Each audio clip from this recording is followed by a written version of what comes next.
कि जिस पार्टी के साथ महाराणा का चेतक हो, जिस पार्टी के साथ इंद्र का ऐरावत हाथी हो, जिस पार्टी के साथ अश्वमेघ यज्ञ का अश्व हो, वो पार्टी कभी हार नहीं सकती।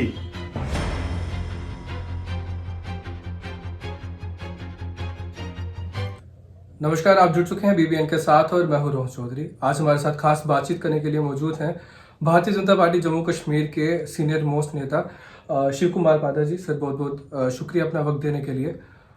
5 स्टेट्स में असेंबली के चुनाव हुए, जिसमें से 4 के रिजल्ट आ चुके हैं। 3 में भारतीय जनता पार्टी जीती है। सबसे पहले मैं जानना चाहता हूँ कि राजस्थान की बात करेंगे। देश में सबसे सस्ते सिलेंडर राजस्थान में गरीबों को मिल रहे हैं। आपको भी पता होगा, गरीबों के लिए लगभग 500 रुपये में वो सिलेंडर खरीद सकते हैं। ये पूरे देश में ऐसा नहीं है। फिर भी क्या रीजन रहे होंगे कि भारतीय जनता पार्टी वहां पे जीत गई और कांग्रेस हार? देखिए रोहन जी, अब हमारा हिंदुस्तान वो हिंदुस्तान नहीं रहा, ये वो भारत नहीं है जब लोगों को मुफ्त के खाने की आदत पड़ी थी। इससे पहले कि मैं 500 रुपये सिलेंडर की बात करूं, तो मोदी जी ने उज्ज्वला भारत की योजना के तहत करोड़ों जो परिवार थे, वहाँ की महिलाएं जो थी, जो धुएं में लकड़ियाँ जलाकर उपलों में रोटी बनाया करती थी, जिनकी धुएं से आंखें खराब हो जाया करती थी, उनके लिए उन्होंने एक उज्ज्वला योजना चलाई, जिसमें उनको बिल्कुल मुफ्त सिलेंडर और उनके साथ चूल्हे जो हैं उनको मुफ्त वितरित किए गए। उसके सामने उसको बैलेंस करने के लिए अगर कोई दूसरी स्टेट ऐसी बात करती है कि 500 रुपये का चूल्हा देने से, 500 रुपये की गैस देने से, पहले तो ये देखा जाए कि क्या 500 रुपये से गैस जो है वो कोई राज्य दे सकता है। लेकिन एक बड़े मजे की बात है कि हमारे हिंदुस्तान के जो भाई बहनें और जो लोग हैं, चाहे वो किसी तबके से ताल्लुक़ रखते हैं, उनको पता आ गया है कि जो जितने ये वायदे होते हैं 500 रुपये के सिलेंडर से, वो उनके बहकावे में आने वाले अब नहीं हैं। अब ये मुफ्त की रेवड़ियाँ बांटने वाला जो एक कल्चर है, ये अब खत्म होता जा रहा है। लोगों ने इस बात की परवाह नहीं की कि उनको 500 रुपये का सिलेंडर नहीं मिलेगा। उन्होंने इस बात की परवाह की कि हमारा देश का जो धन है, देश के खजाने हैं, वो पार्टियां अपने निजी स्वार्थ के लिए 2-2 हाथों के साथ ये धन जो है वो ऐसे काम पे लगा रही हैं जिसको हम कहते हैं नॉन प्रोडक्टिव। इससे प्रोडक्शन कुछ नहीं होगी, मात्र देश का जो एक्सचेकर है, नेशनल एक्सचेकर जो है, खजाना है, उसके ऊपर ये भारी पड़ रहा है और हमारे जो विकास कार्य हैं उनके ऊपर ये कहीं ना कहीं प्रभाव डालेगा। जम्मू कश्मीर में लगातार इलेक्शंस डिले होते आ रही हैं। अगर यहाँ डिले नहीं हुई होती, अगर यहाँ भी विधानसभा की इलेक्शंस होती, तो शायद यहाँ भी कोई ना कोई पार्टी बाकी राज्यों की तरह यहाँ पे ढोल बजा रही होती। लगातार इलेक्शंस डिले किए जा रहे हैं, क्या कर रहे होंगे इसके पीछे? देखिए रोहन जी, सबसे पहले तो मैं पूरे भारतवासियों को और विशेष तौर पर राजस्थान, छत्तीसगढ़ और मध्य प्रदेश के जो नागरिक हैं, उनको मैं सबसे बड़ी बधाई दूंगा कि उन्होंने आखिर हीरे को पहचाना है, हीरे के मोड़ को जाना है।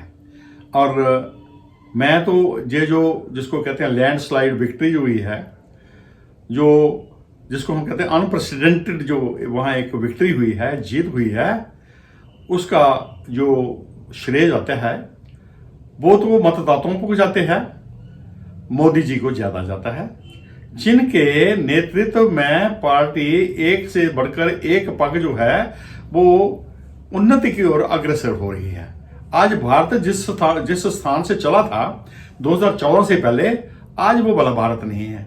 आज वो वाला भारत है जो विकास के ऊपर विश्वास करता है, जो एकता भाईचारे पे विश्वास करता है, जो राष्ट्रवाद पे विश्वास करता है, जो साथ सभी लोगों को जात पात और धर्म के आधार पर नहीं बल्कि मानवता के आधार पर सभी का विकास कर रहा है। इसी को देखकर लोगों ने भारतीय जनता पार्टी को वहां विजयी बनाया है और ये सब मोदी जी का करिश्मा है।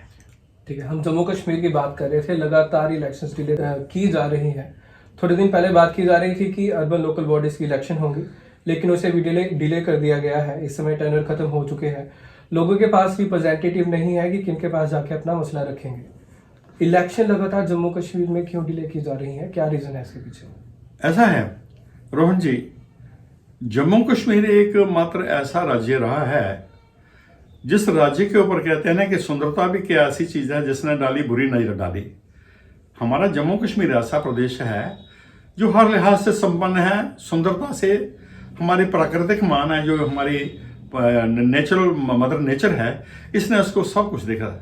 भूगर्भ के अंदर जितनी दौलत है, भूगर्भ के ऊपर जो दौलत है, पर्यटन है, और क्या क्या नहीं दिया है।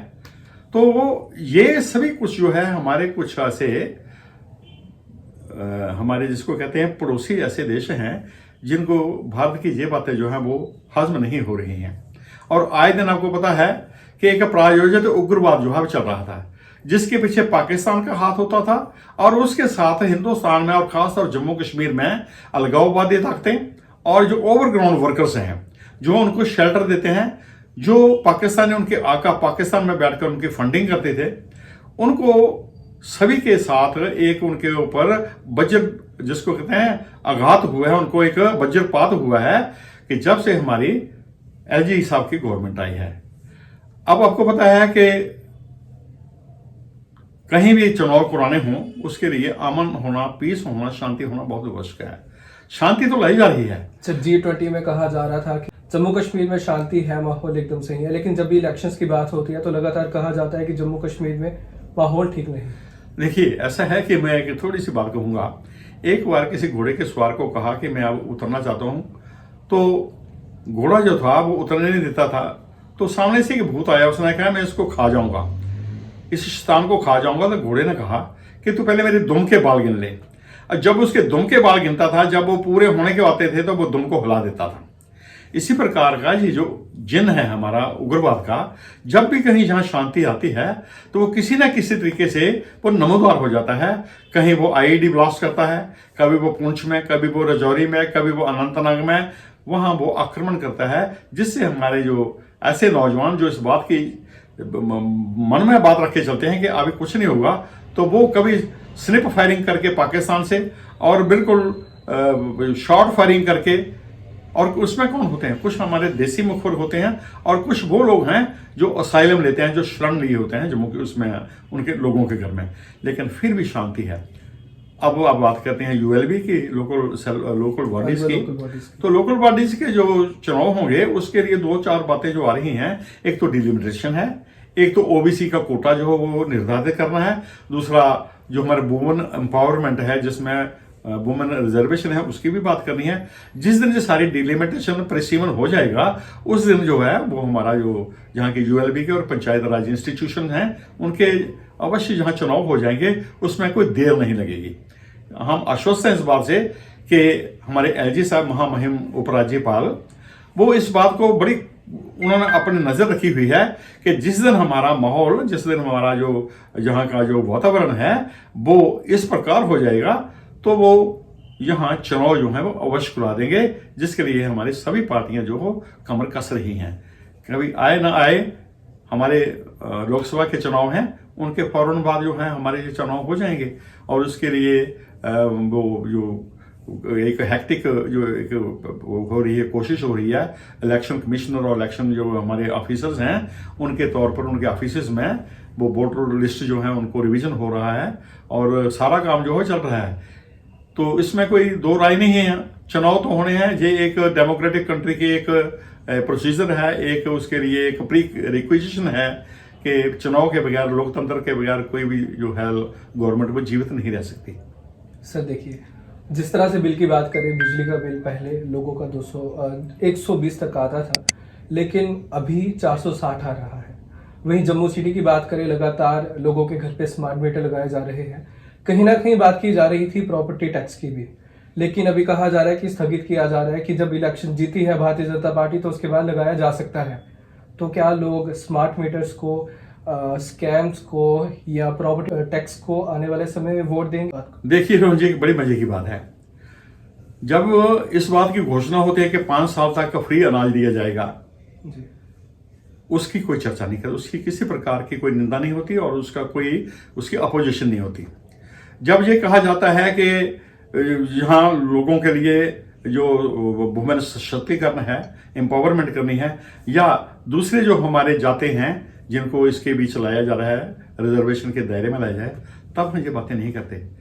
क्योंकि जिन लोगों को थोड़ा सा आदत पड़ गई हो कि उन्होंने जी भर के करप्शन की हो, जी भर के देश के विरोध में काम किया हो, जिन्होंने जी भर के अतिक्रमण किया हो, जब उनके गिरबां को हाथ डाला जाता है वो ज़्यादा कराते हैं। क्योंकि जो हमने पिछले दिनों में देखा हाय तौबा, वो हाय तौबा आम आदमी की नहीं थी, लेकिन कुछ ऐसे अनसर थे, ऐसे एलिमेंट्स थे, ऐसे तत्व हैं जिनको वो सीधा जो है उनको हिट करता था, जो उनके गिरेबा में हाथ डालता था और वो भोली वाली जनता को बहका कर अपने पक्ष में करने के लिए सारा हो हल्ला था। वरना कोई ऐसी बात नहीं, स्मार्ट मीटर लगेगा, अगर हम कोई चीज तोड़ के लेते हैं तो उसका भाव जो है उसका मोल हम तोड़ के देते हैं, अगर बिजली तोड़ के लेंगे तो उसका मोल भाव जो है तोड़ के देंगे। हम ऐसे जो है वो जिसको हेफाजत कहते हैं फ्रेट रेट पे कि लोग काम चलाते हैं, ज्यादा देते हैं। लेकिन आपको क्या लगता है कि इससे लोग भारतीय जनता पार्टी को वोट देंगे या नहीं? देखिए ऐसा है, लोगों में काफी नाराजगी है इस बात को लेकर, लोगों में जम्मू में लगातार प्रदर्शन भी किए जा रहे हैं। जम्मू में ऐसा माहौल पैदा किया जा रहा है कि स्मार्ट मीटर लगाना ये लोगों के विरोध में है, प्रॉपर्टी टैक्स लगाना लोगों के विरोध में है, टोल टैक्स लगाना, टोल प्लाजा लगाना लोगों के विरोध में है, बिजली का थोड़ा सा किराया बढ़ाना ये लोगों के विरोध में है। ऐसा नहीं है, अगर लोगों के सामने सही तस्वीर पेश की जाए तो लोग खुद स्वेच्छा कहेंगे कि हमारे घर में स्मार्ट मीटर लगाओ। और मैंने अब देखा भी है कई लोग, मैं अपने छोटे से कस्बे की बात करता हूं कि जहां तक कि रेडी वालों ने, छोटे छोटे दुकानदारों ने अपने दुकानों के ऊपर मीटर्स लगाई हुए हैं, और मैंने कईयों को पूछा है कि जितना वो किराया पहले देते थे उससे उनका किराया अब तो उससे थोड़ा सा कम आ रहा है, उन्होंने थोड़ी सी राहत महसूस की है। देखिए जब कभी कोई देश तरक्की करता है तो उन लोगों को ज़्यादा तकलीफ होती है जिन लोगों का हक, जो लोग समझते थे कि हमारी ये मोनोपोली थी, हमारी बपोती थी, हम जिस तरीके से लोगों को अपने पीछे लगाते थे वो लग जाते थे।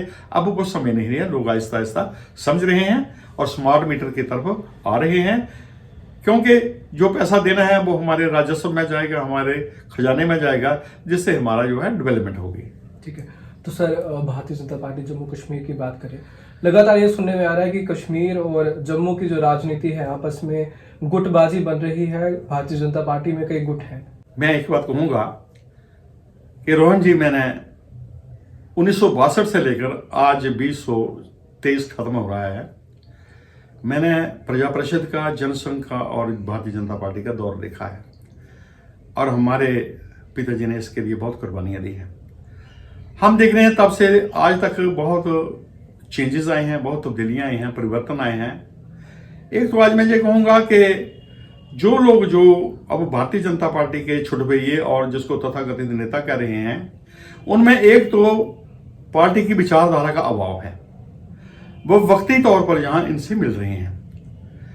दूसरी बात एक ये कहूंगा कि जितना पहले के जो हमारे नेता हुआ करते थे जनसंघ के, भारतीय जनता पार्टी के, उनका लोगों के साथ जो था तारतम्य था, उनका लाइसेंस था, उनका एक रेपो था। आज ये रेपो जो है वो खत्म हो रहा है, क्योंकि लोग वक्ती तौर पर आ रहे हैं, वो देखते हैं कि मोदी जी का जो रथ है इसके ऊपर जो सवार हो जाएगा वो इसकी महाभारत की जंग जो है वो उसको जरूर जीत जाएगा। एक मुझे संदेश जरूर देना है, मुझे तो पूरी आशा है कि पिछली बार हमारी 25 सीटें आई, इस वक्त मैं चाहता हूं कि हमारी जो सीटें हैं वो 44, 45 और 50 तक हमारी सीटें आ जाएं। भारतीय जनता पार्टी का नारा है अब की बार 50 के पार, अब की बार 50 के पार हो सकता है। ये कोई ऐसी बात नहीं है जो फलीभूत ना हो सके, परंतु उसके लिए हमारे पास उस प्रकार के नेता भी चाहिए, क्योंकि हमने देखा है कि आज ये जो लोग जैसे प्रवासी पक्षी आते हैं, जिस तरीके से उड़ उड़ के आ रहे हैं, जम्मू बचाओ जम्मू बचाओ, ये वही लोग थे जो कहते हैं कि जम्मू को हराओ, जम्मू के हाथ बिल्कुल कमजोर करो, भारतीय जनता पार्टी को कमजोर करो, भारतीय तिरंगे को कमजोर करो, भारत की जो वो है संप्रभुता है इसको कमजोर करो।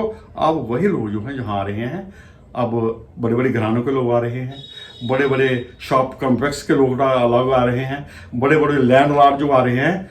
अब जो सीनियर मोस्ट हमारे कार्यकर्ता थे उनको अब दरवाजे की ओर धकेला जा रहा है और उनको बाहर का रास्ता दिखाया जा रहा है। एक बात और जो मुझे दुख देती है वो ये है कि आज जो कार्यकर्ता हैं वो लोगों को धोखा दे रहे हैं। उनका जो नेतृत्व है, उनकी जो लीडरशिप है वो मात्र अपनी मित्रता जो मित्रों की जुंडली है अपने परिवार के सदस्यों में है, या वहां तक सीमित है कि do nothing, cry more and look busy, काम कम करते हैं और फेसबुक पे ज्यादा रहते हैं।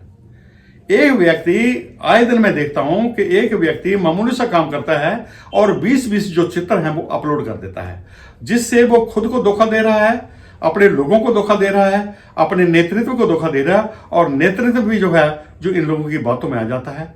आज अभाव है डेडिकेटेड लेबर्स का, डेडिकेटेड वर्कर्स का, निष्ठावान हमारे जो कार्यकर्ता है उनका है। लेकिन आज बड़ी दुख की बात है कि हमारा जो उच्चतम नेतृत्व है वो कार्यकर्ताओं को जो जमीन से जुड़े हुए हैं उनके साथ थोड़ा सा मिलने में गुरेज करते हैं। मैं कहता हूं अब भी समय है, सभी को साथ लो, सभी का विकास करो, सभी पे विश्वास करो, पार्टी को एक साथ लेकर चलो।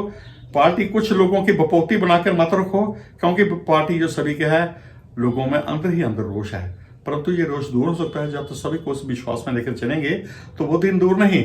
हमारी भारतीय जनता पार्टी जो है 55 से 60 का जो आंकड़ा है ये भी पार कर सकती है, परंतु उसके लिए निष्ठा होना चाहिए, धोखा नहीं होना चाहिए। जो हम लोगों की अपनी पार्टी के जो बड़े बड़े हमारे नेता बैठे हैं उच्च स्तर पे, उनकी आंखों में धूल झोंक रहे हैं, ये जो कल्चर है ये खत्म होना चाहिए। ये व्हाट्सएप का कल्चर खत्म होना चाहिए, ये हमारा फेसबुक का कल्चर खत्म होना चाहिए, जो फोटो और वीडियो और सेल्फीज का ये जो कल्चर है ये खत्म होना चाहिए, क्योंकि धरातल पे इससे कोई काम नहीं हो रहा। लोगों में रोष है, लोग कहते हैं कि हमें को मिलने नहीं था। मैं आपको एक बात बता दूं कि जब बसोली जो है एक पहाड़ी जिला है जहां भारतीय जनता पार्टी का ये एक किला था, जहां कभी भी भारतीय जनता पार्टी हारी नहीं है, परंतु बुरे अफसोस की बात है कि इस स्थान पे भी 6-7 जहां लॉबीज हैं, गुट बने हुए हैं। मैं नाम नहीं लेना चाहता, कभी एक का गुट है, कभी दूसरे का गुट है, कभी तीसरे का गुट है, और जब भी कहीं जहां कोई मीटिंग होती है तो वहां एक गुट की मीटिंग होती है, फिर दूसरे की होती है, फिर तीसरी की होती है। और बड़े अफसोस की बात है कि पिछले 2 साल से हमारा भारतीय जनता पार्टी का जो कार्यालय है उसको ताले लगे हुए हैं, और मैंने कई बार इसकी रिपोर्ट की है हायर ऑफिस में कि वो जो झंडा कभी चढ़ाया जाता था भारतीय जनता पार्टी का, वो 8-8 महीने जो है फटा हुआ सिरनगू हाफ मास्ट हुआ करता था। किसी ने आज तक इसकी कोई सुध नहीं ली कि पार्टी का झंडा कहाँ होना चाहिए, पार्टी के दफ्तर की सफाई होनी चाहिए, पार्टी का दफ्तर खोला होना चाहिए। क्योंकि ये तो ऐसा है कि हर एक आदमी, जब भी जो हाँ कोई प्रेसिडेंट आया बीजेपी का, उसने अपना अपना लॉबी तैयार की, पार्टी की एकता, पार्टी के संगठन की किसी ने बात नहीं की, अपनी जो लॉबी तैयार की। मैं तो समझता हूं कि जम्मू में इतनी लॉबियां नहीं हैं जितनी बसोली में भारतीय जनता पार्टी की लॉबियां हैं। तो ये लॉबी सिस्टम कृपा करके हमारे भारतीय जनता पार्टी के जो शीर्ष नेतृत्व है, जो हमारे छोटे स्वयंभू जो आजकल नेता बने हुए हैं, जो घरों में बैठकर हाँकते हैं, अब मित्र मंडली में जाकर जो बातें करते हैं, वो थोड़ा सा धरातल पर आकर काम करें, लोगों के साथ संपर्क करें, लोगों को विश्वास में लें, और वो मोदी जी की उपलब्धियां ना गिनाएं, वो अपनी उपलब्धियां गिनाएं कि आप में कौन सी काबिलियत है, आप में कौन सी काबिलियत है, आप में कौन सी योग्यता है, आपने समाज के लिए क्या काम किया है। मोदी जी तो काम कर रहे हैं, मोदी तो श्री कृष्ण है। तो आज ही मैं एक बात कर रहा था कि जिस पार्टी के साथ महाराणा का चेतक हो, जिस पार्टी के साथ इंद्र का ऐरावत हाथी हो, जिस पार्टी के साथ अश्वमेघ यज्ञ का अश्व हो, वो पार्टी कभी हार नहीं सकती। कृपा करके मोदी जी को अपने स्वार्थ के लिए गली गली और बाजार बाजार मत घुमाओ। वो एक युग पुरुष हैं, वो एक विकास पुरुष हैं, जो एक देवी पुरुष हैं, जिन्होंने हिंदुस्तान में आकर जन्म लिया है, और जहां वो मानव का उत्थान करना चाहते हैं, देश का उत्थान करना चाहते हैं, देश को विशाल अपने विकास की ओर ले जाना चाहते हैं। कृपया उनके ऊपर तरस खाइए और अपनी योग्यताओं का प्रयोग कीजिए, अपनी छवि का प्रयोग कीजिए, ना कि मोदी जी का। मैं इसके साथ और कुछ नहीं कहना चाहता। मैं चाहता हूं कि हमारा देश मोदी जी के नेतृत्व में आगे चले, और हमारे ये जो कुछ छुटभैये नेता हैं, स्वयंभू नेता बने हुए हैं, उनको बुद्धि दे, ताकि वो अपना स्वार्थ सिद्ध करने के बजाय पार्टी का स्वार्थ सिद्ध करें, जिससे लोगों का स्वार्थ सिद्ध हो।